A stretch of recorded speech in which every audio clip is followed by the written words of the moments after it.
పసి పిల్లవాడు నవాడు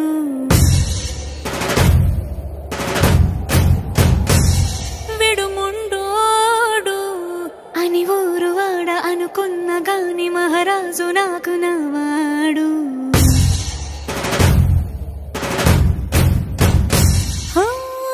మాట పెడుసైనా మనసులో వెన్న రాయిలా ఉన్నవాడిలోన దేవుడెవరికి తెలుసును నాకన్నా సూసేకి అగ్గిరవ్వ మాదిరే ఉంటా